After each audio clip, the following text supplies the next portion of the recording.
Hello friends, स्वागत है आपका हमारे YouTube channel GK GS study point में। तो भी कैसे हैं आप सभी? आई होप आप सब अच्छे होंगे और आपकी तैयारी काफी अच्छी चल रही होगी। तो भाई जैसा कि आप सभी को पता है, हम डेली अपनी वीडियोस में बिहार पुलिस एग्जाम 2025 से रिलेटेड प्रीवियस ईयर क्वेश्चन के प्रैक्टिस सेट को डिस्कस कर रहे हैं। तो भाई काफी इंपॉर्टेंट जो कि आपके एग्जाम के लिए रहने वाले हैं।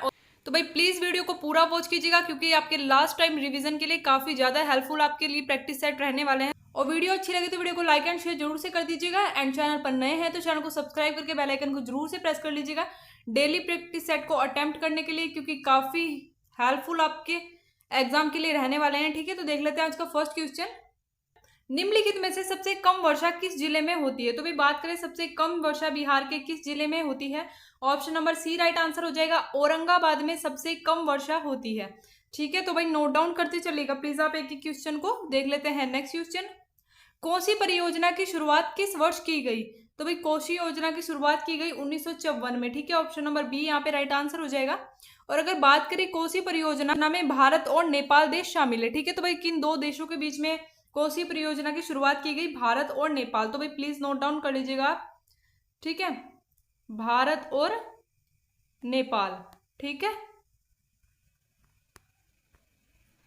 बढ़ते हैं नेक्स्ट क्वेश्चन की ओर। निम्नलिखित में से कौन सा पार्क अभ्यारण्य बिहार में बाघ परियोजना के अंतर्गत आता है? तो भाई बात करें बिहार में बाघ परियोजना के अंतर्गत आने वाला अभ्यारण्य, तो option number A right answer हो जाएगा। वाल्मीकि राष्ट्रीय उद्यान, जो कि भारत नेपाल बॉर्डर पर स्थित है। तो भाई ये भी आप नोट डाउन कर लीजिएगा। ठीक है, ये भी भारत और नेपाल बॉर्डर पर स्थित है, वाल्मीकि राष्ट्रीय उद्यान। और अगर बात करें बाघ परियोजना की, तो भाई बाघ परियोजना की शुरुआत की गई थी 1973 में। ठीक है, ये क्वेश्चन काफी बार आपसे पूछा जाता है। टाइगर प्रोजेक्ट की शुरुआत किस वर्ष की गई? तो भाई 1973 में टाइगर प्रोजेक्ट की शुरुआत की गई थी। ठीक है, नोट डाउन कर लीजिएगा प्लीज। बढ़ते हैं नेक्स्ट क्वेश्चन के लिए। दक्षिण बिहार के मैदान में निम्नलिखित में से कौन सी पहाड़ी स्थित नहीं है? तो भाई बात करें बिहार के दक्षिण बिहार के मैदान में कौन सी पहाड़ी स्थित नहीं है? तो भाई option number B right answer हो जाएगा। सोमेश्वर की पहाड़ी, जो कि पश्चिमी चंपारण में स्थित है। ठीक है, पश्चिमी चंपारण जिले में स्थित है सोमेश्वर की पहाड़ी। ठीक है, तो भाई बढ़ते हैं नेक्स्ट क्वेश्चन की ओर। बिहार के किस जिले में चावल की उत्पादकता सबसे अधिक है? तो भाई बिहार के किस जिले में चावल की उत्पादकता सबसे अधिक है? Option number A right answer हो जाएगा। रोहतास जिले में चावल की उत्पादकता सबसे अधिक है। तो भाई प्लीज आप एक क्वेश्चन को नोट डाउन कर लीजिएगा, क्योंकि एक से दो क्वेश्चन आपका हर प्रैक्टिस सेट के अंदर से पूछा जाने वाला है। स्टैटिक जीके के लिए मोस्ट इंपोर्टेंट आपके प्रैक्टिस सेट रहते हैं प्रीवियस ईयर के क्वेश्चन। ठीक है, तो देख लेते हैं नेक्स्ट क्वेश्चन। भारत का सबसे अधिक बाढ़ प्रवण राज्य कौन सा है? तो भी बात करें भारत का सबसे अधिक बाढ़ प्रवण राज्य। ठीक है, तो option number C right answer हो जाएगा। बिहार राज्य भारत का सबसे अधिक बाढ़ प्रवण राज्य है। बढ़ते हैं नेक्स्ट क्वेश्चन की ओर। बिहार का अधिकांश भाग निम्नलिखित में से किस प्रकार की जलवायु के अंतर्गत आता है? तो भाई बिहार का अधिकांश भाग किस प्रकार की जलवायु के अंतर्गत आता है? तो option number A right answer हो जाएगा। उपोष्ण कटिबंधीय मानसून के अंतर्गत आता है बिहार का अधिकांश भाग। ठीक है, बढ़ते हैं नेक्स्ट क्वेश्चन की ओर। निम्नलिखित में से बिहार का कौन सा जिला नेपाल के साथ अपनी सीमा साझा नहीं करता है? तो भाई बात करें बिहार का कौन सा जिला नेपाल के साथ सीमा साझा नहीं करता? Option number C right answer हो जाएगा। पूर्णिया जिला बिहार का, जो कि नेपाल के साथ अपनी सीमा साझा नहीं करता है। ठीक है, तो वही बढ़ते हैं नेक्स्ट क्वेश्चन की ओर। बिहार में निम्नलिखित में से कौन सा स्थान गंगा नदी के उत्तर में स्थित है? तो option number D right answer हो जाएगा। बिहार का सीवान जिला गंगा नदी के उत्तर में स्थित है। ठीक है, बढ़ते हैं नेक्स्ट क्वेश्चन की ओर। बिहार के किस जिले की सिंचाई क्षमता न्यूनतम है? तो भाई बिहार के जमुई जिले की जो सिंचाई क्षमता है वह न्यूनतम है। ठीक है, option number C right answer हो जाएगा। तो भाई फटाफट से आप एक एक क्वेश्चन को अच्छे से नोट डाउन करते चलेगा, और फटाफट से हम अपनी रिवीजन को कंप्लीट करने वाले हैं, जिससे कि आप कम टाइम में ज्यादा जानकारी ग्रहण कर सकें। ठीक है, बढ़ते हैं नेक्स्ट क्वेश्चन की ओर। निम्नलिखित में से कौन सा उप विभाग बिहार व नेपाल के बीच सीमा बनाता है? तो भाई कौन सा उप विभाग जो बिहार और नेपाल के बीच सीमा बनाता है? Option number B right answer हो जाएगा। सोमेश्वर श्रेणी। ठीक है, सोमेश्वर श्रेणी, जो कि बिहार व नेपाल के बीच में सीमा बनाता है। बढ़ते हैं नेक्स्ट क्वेश्चन की ओर। अब्दुल बारी पुल बिहार में किस नदी पर बनाया गया है? तो भाई अब्दुल बारी पुल मोस्ट इंपोर्टेंट क्वेश्चन है। यह बिहार में किस नदी पर बनाया गया है? Option number B right answer हो जाएगा। सोन नदी पर बनाया गया है अब्दुल बारी पुल, ठीक है, जो कि बिहार में स्थित है। अगर बात करें सोन नदी के उद्गम स्थल की, तो भाई ये भी क्वेश्चन पूछा गया है, तो भाई मध्य प्रदेश आपका राइट आंसर हो जाएगा, ठीक है। सोन नदी का उद्गम स्थल है मध्य प्रदेश, ठीक है, और यह मध्य प्रदेश से बिहार में जाकर गंगा नदी से मिलती है, ठीक है, सोन नदी। बढ़ते हैं नेक्स्ट क्वेश्चन की ओर। केसरिया चोर आर्द्र भूमि बिहार के किस जिले में स्थित है? तो भाई केसरिया चोर आर्द्र भूमि बिहार के पूर्वी चंपारण में स्थित है। Option number B right answer हो जाएगा, ठीक है। बढ़ते हैं नेक्स्ट क्वेश्चन की ओर। बिहार का वह जिला जिसकी सीमा उत्तर प्रदेश और झारखंड दोनों को स्पर्श करती है। तो भाई बात करें बिहार का वह जिला जो उत्तर प्रदेश और झारखंड दोनों सीमा को स्पर्श करती है, जिसकी सीमा, तो option number B right answer हो जाएगा। रोहतास जिला बिहार का जिसकी सीमा उत्तर प्रदेश और झारखंड दोनों को स्पर्श करती है। और अगर बात करें रोहतास जिले की, तो भाई सर्वाधिक साक्षरता दर बिहार में रोहतास जिले में है, ठीक है। तो भाई सर्वाधिक साक्षरता दर किस जिले में है? बिहार में रोहतास जिले में। ये भी आप नोट डाउन कर लीजिएगा। नेक्स्ट क्वेश्चन की ओर। कोसी नदी परियोजना बिहार के किस क्षेत्र में स्थित है? तो भाई बात करें कोसी नदी परियोजना बिहार के उत्तर पूर्वी क्षेत्र में स्थित है, ठीक है। Option number B right answer हो जाएगा। बढ़ते हैं नेक्स्ट क्वेश्चन की ओर। निम्नलिखित में से कौन सा बिहार का जीआई संरक्षित उत्पाद नहीं है? तो भाई बात करें बिहार का जीआई संरक्षित उत्पाद नहीं है, तो भाई ये नहीं है पूछा गया है आपसे। आप प्लीज इस चीज को भी अच्छे से नोट कीजिएगा अपने एग्जाम में, क्योंकि यहाँ पे काफी बच्चे गलती कर देते हैं एग्जाम में, ठीक है। इस पॉइंट को आप जरूर से देखिएगा कि कहाँ पे आपसे पूछा गया है यस और कहाँ पे आपसे पूछा गया है नो, ठीक है। तो शाही लीची, मैदा आम, जर्दालू आम, ये तीनों ही क्या है? बिहार के जीआई संरक्षित उत्पाद हैं। और अगर बात करें काला नमक चावल की, तो यह बिहार का जीआई संरक्षित उत्पाद नहीं है, ठीक है। तो option number D right answer हो जाएगा। बढ़ते हैं नेक्स्ट क्वेश्चन की ओर। बिहार में किस प्रकार की मिट्टी पाई जाती है? तो भाई बात करें बिहार में किस प्रकार की मिट्टी पाई जाती है, तो भाई बिहार में चिकनी मिट्टी, रेत भरी मिट्टी और बलुई मिट्टी, ये तीनों ही प्रकार की मिट्टी पाई जाती है। तो option number D right answer हो जाएगा।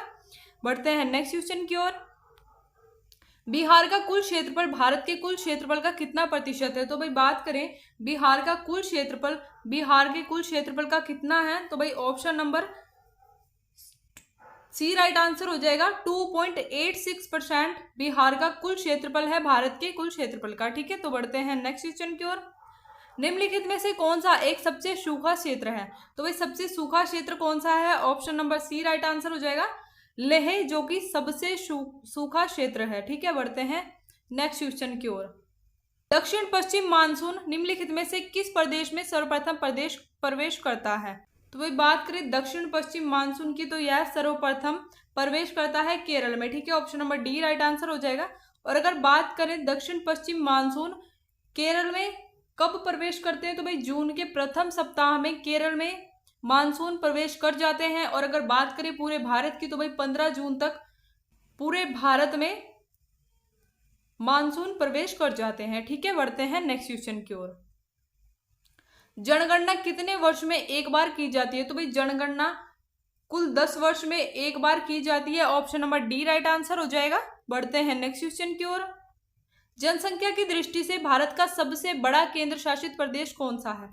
तो भाई यहाँ पे केंद्र शासित प्रदेश की बात करें तो जनसंख्या की दृष्टि से भारत का सबसे बड़ा केंद्र शासित प्रदेश है दिल्ली, ठीक है। Option number A right answer हो जाएगा, जिसका कि 11,321 व्यक्ति प्रति वर्ग किलोमीटर में निवास करते हैं। तो भाई काफी ज्यादा है जो कि, ठीक है, 11,321 व्यक्ति जो प्रति वर्ग किलोमीटर में निवास करते हैं। बढ़ते हैं नेक्स्ट क्वेश्चन की ओर।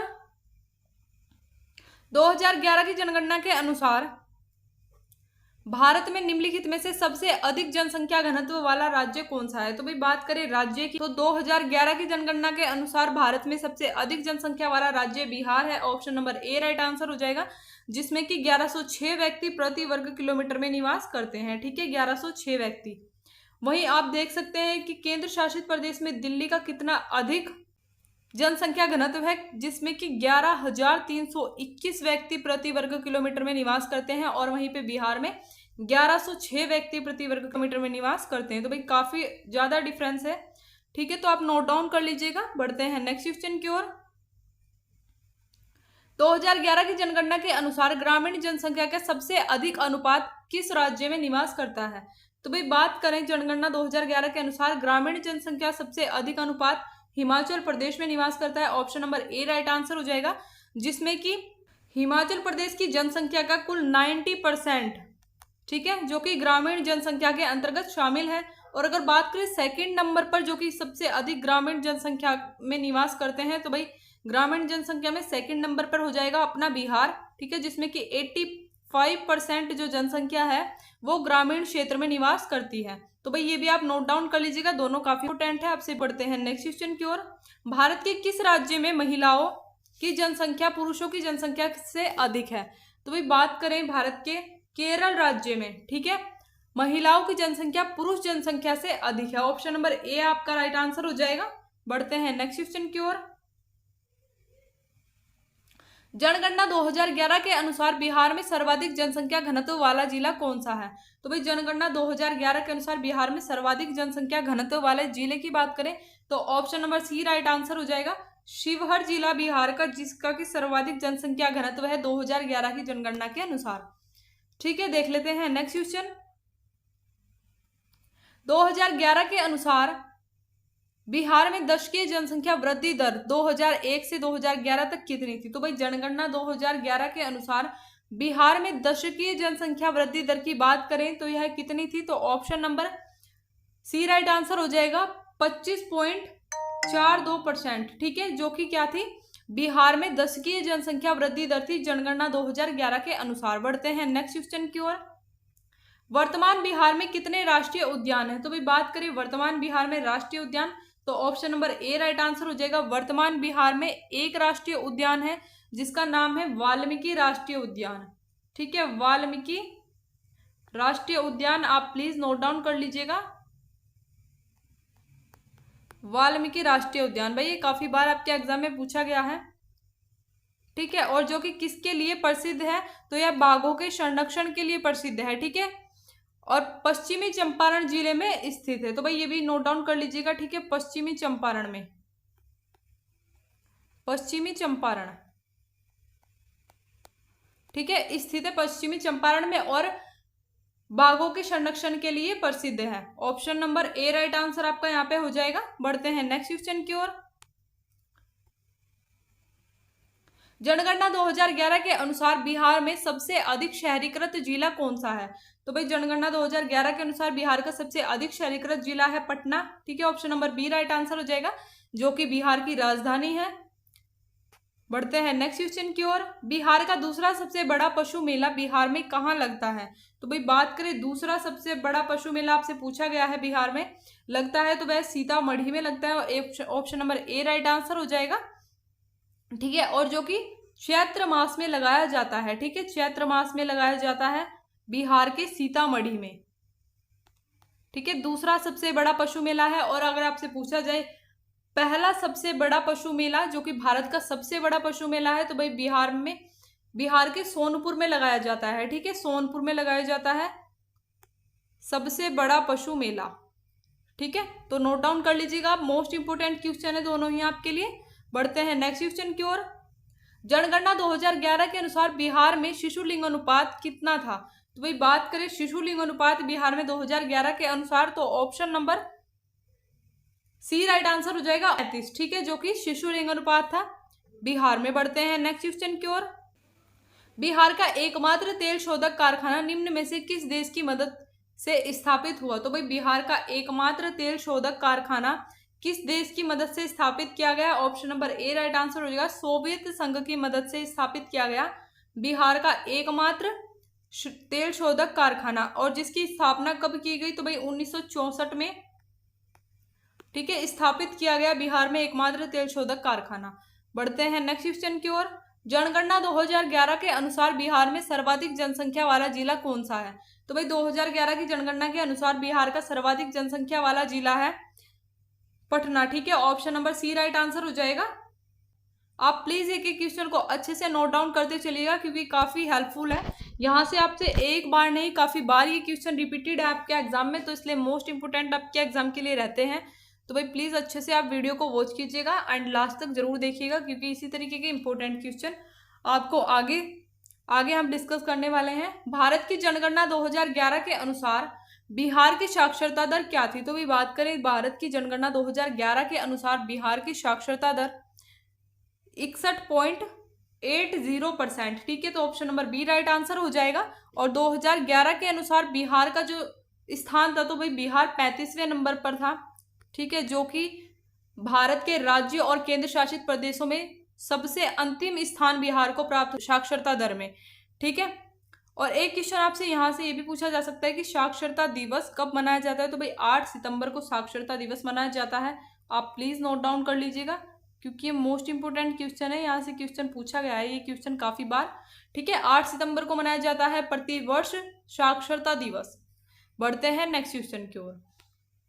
बिहार में चूना पत्थर कहाँ पाया जाता है? तो भाई बिहार में चूना पत्थर की बात करें तो कैमूर की पहाड़ियों में और सोन घाटी के पश्चिम में दोनों ही जगह पाया जाता है। Option number C right answer हो जाएगा। ठीक है, कैमूर की पहाड़ियों में और सोन घाटी के पश्चिम में बिहार में चूना पत्थर पाया जाता है। बढ़ते हैं नेक्स्ट क्वेश्चन की ओर। बिहार में सबसे अधिक साक्षरता दर वाला जिला 2011 की जनगणना के अनुसार कौन सा है? तो भाई सबसे अधिक लिटरेसी जिस जिले की है बिहार में, तो option number B right answer हो जाएगा। रोहतास जिले में सबसे अधिक साक्षरता दर है। ठीक है, सबसे अधिक साक्षरता दर वाला जिला है। तो भाई इसका लिटरेसी रेट की बात करें तो 73.37%। ठीक है, 37%, जो कि बिहार में साक्षरता दर है। ठीक है, तो भाई नोट डाउन कर लीजिएगा आप प्लीज इसको। और सर्वाधिक साक्षरता वाला दर वाला जिला आपका हो जाएगा रोहतास जिला। तो बढ़ते हैं नेक्स्ट क्वेश्चन की ओर। बिहार में कोयला कहाँ से प्राप्त होता है? तो भाई बिहार में कोयला प्राप्त किया जाता है भागलपुर से। Option number D right answer हो जाएगा। ठीक है, भागलपुर से प्राप्त किया जाता है बिहार में कोयला। बढ़ते हैं नेक्स्ट क्वेश्चन की ओर। बिहार में 3 कठिया पद्धति क्या है? तो भाई बात करें 3 कठिया पद्धति की, यह मोस्ट इंपोर्टेंट क्वेश्चन है, तो ये संबंधित है कृषि से। ठीक है, option number D right answer हो जाएगा, जो कि 3 कठिया पद्धति है। तो इसके लिए कुछ इंपोर्टेंट आपके लिए कुछ पॉइंट्स हैं, आप उनको देख लीजिएगा। बिहार के चंपारण में हर 20 कट्ठा में, तो भाई ये कट्ठा शब्द है जो कि, तो यह बिहार के चंपारण में भूमि के लिए प्रयोग किया जाता था। तो जैसे कि बिहार में हर 20 कट्ठा जो भूमि होती थी, तो उसमें से 3 कट्ठा में नील की खेती करनी होती थी। ठीक है, तो ये आप कंपलसरी किया गया था बिहार के चंपारण के लोगों के साथ कि आपको अगर 20 कट्ठा आपके पास भूमि है तो उसमें से 3 कट्ठा में आपको नील की खेती करनी होती थी। ठीक है, जिससे किसानों को भारी नुकसान होता था, क्योंकि नील की खेती करने की वजह से वो जो 3 कट्ठा भूमि होती थी वो इस लायक नहीं रहती थी कि किसान उस पर गेहूं उगा सके या फिर अपने खाने के लिए जौ वगैरह कुछ भी किसी भी चीज का उत्पादन कर सके। तो वह भूमि इतनी बंजर हो जाती थी वहां पे। उसको रोकने के लिए बिहार के चंपारण में 1917 में चंपारण सत्याग्रह का आयोजन किया गया। ठीक है, तो किस लिए किया गया? तो भाई इस 3 कठिया पद्धति को रोकने के लिए 1917 में चंपारण सत्याग्रह का आयोजन किया गया था। तो आप प्लीज नोट डाउन कर लीजिएगा, क्योंकि मोस्ट इंपोर्टेंट है, पूछा गया क्वेश्चन है यहाँ से। बढ़ते हैं नेक्स्ट क्वेश्चन की ओर। लोकनायक की उपाधि किसे दी गई थी? तो भाई बात करें लोकनायक की उपाधि दी गई थी जयप्रकाश नारायण को। ठीक है, इनको लोकनायक कहा जाता था। और भाई एक आपसे यहाँ पे कंफ्यूजन वाला जो क्वेश्चन है आप इसको खत्म कर देते हैं, यही कंफ्यूजन को। जो कर्पूरी ठाकुर हैं उनको क्या कहा जाता है? जननायक। ठीक है, जननायक कर्पूरी ठाकुर को कहा जाता है और लोकनायक जयप्रकाश नारायण जी को कहा जाता है। ठीक है, तो भाई ये दोनों ही क्वेश्चन में कंफ्यूजन होता है काफी बार, तो आप प्लीज इसको क्लियर करिएगा। ठीक है, आप क्लियर है आपके लिए कंफ्यूजन। और अगर बात करें नीतीश कुमार जी को, तो भाई नीतीश कुमार को क्या कहा जाता है? पलटू चाचा इनको नाम दिया गया है। और बात करें लालू प्रसाद यादव की, तो भाई इनको प्यार से क्या कहा जाता है? लालू। ठीक है, तो आप प्लीज नोट डाउन कर लीजिएगा, ये लालू इनको प्यार से कहा जाता है। बढ़ते हैं नेक्स्ट क्वेश्चन की ओर। बिहार में सतत विकास के लिए राज्य सरकार द्वारा 7 निश्चय योजना अभियान कब प्रारंभ किया गया था? तो भाई बिहार में सतत विकास के लिए राज्य सरकार द्वारा 7 निश्चय योजना अभियान प्रारंभ किया गया था 2015 में। Option number C right answer हो जाएगा। तो भाई बात करें अगर 7 निश्चय योजना की, तो यह एक ऐसी योजना है जिसमें कि 7 लक्ष्य या 7 निश्चय लिए जाते हैं। मतलब ऐसा होता है कि हमें मतलब इतने टाइम बाद इन 7 चीज़ों को कंप्लीट करना है अपने राज्य के अंदर, ठीक है। अब वो किसी भी चीज़ को लेकर हो गया आपका, जिसे 2015 में प्रारंभ किया गया था, ठीक है। और अगर बात करें तो ये 2015 में इसकी शुरुआत की गई थी और 2020 तक इस लक्ष्य को निर्धारित किया गया था, ठीक है, 2020 तक। और उसके बाद 2020 में 7 निश्चय योजना 2.0 लॉन्च किया गया, जिसका कि लक्ष्य निर्धारित किया गया 2020 से 2025 तक। तो भाई ये भी आप नोट डाउन कर लीजिएगा, ठीक है। तो अब आप समझ गए होंगे कि 7 निश्चय योजना क्या है। तो बढ़ते हैं नेक्स्ट क्वेश्चन की ओर। बिहार में बलसुंदरी, ताल, करेल एवं बलथर पद निम्नलिखित में से किसके लिए प्रयुक्त होता है? तो भाई option number C right answer हो जाएगा। मिट्टी के लिए ये सभी शब्दों का प्रयोग किया जाता है बिहार में, ठीक है। तो भाई नोट डाउन कर लीजिएगा। तो भाई ये थे हमारे कुछ इंपॉर्टेंट क्वेश्चन। आई होप आपको वीडियो अच्छी लगी होगी। तो भाई वीडियो अच्छी लगी हो तो वीडियो को लाइक एंड शेयर जरूर से कर दीजिएगा। एंड बिहार पुलिस 2025 के आपके एग्जाम के लिए previous year question practice set को डेली अटेम्प्ट करने के लिए हमारे चैनल को सब्सक्राइब करके प्लीज जुड़ जाइएगा हमारे चैनल के साथ, क्योंकि आपके एग्जाम में काफी टाइम बचा नहीं है और हम मोस्ट इंपोर्टेंट क्वेश्चन आपके लिए डेली डिस्कस कर रहे हैं, जो कि एकदम एग्जाम ओरिएंटेड क्वेश्चन रहने वाले हैं। आपको क्वेश्चन का लेवल देखकर पता लग ही गया होगा और मोस्ट रिपीटेड क्वेश्चन है एक एक। तो भाई प्लीज चैनल को सब्सक्राइब करके बेल आइकन को जरूर से प्रेस कर लीजिएगा, जिससे आपके पास हमारी डेली वीडियो की नोटिफिकेशन टाइम से पहुंच जाए।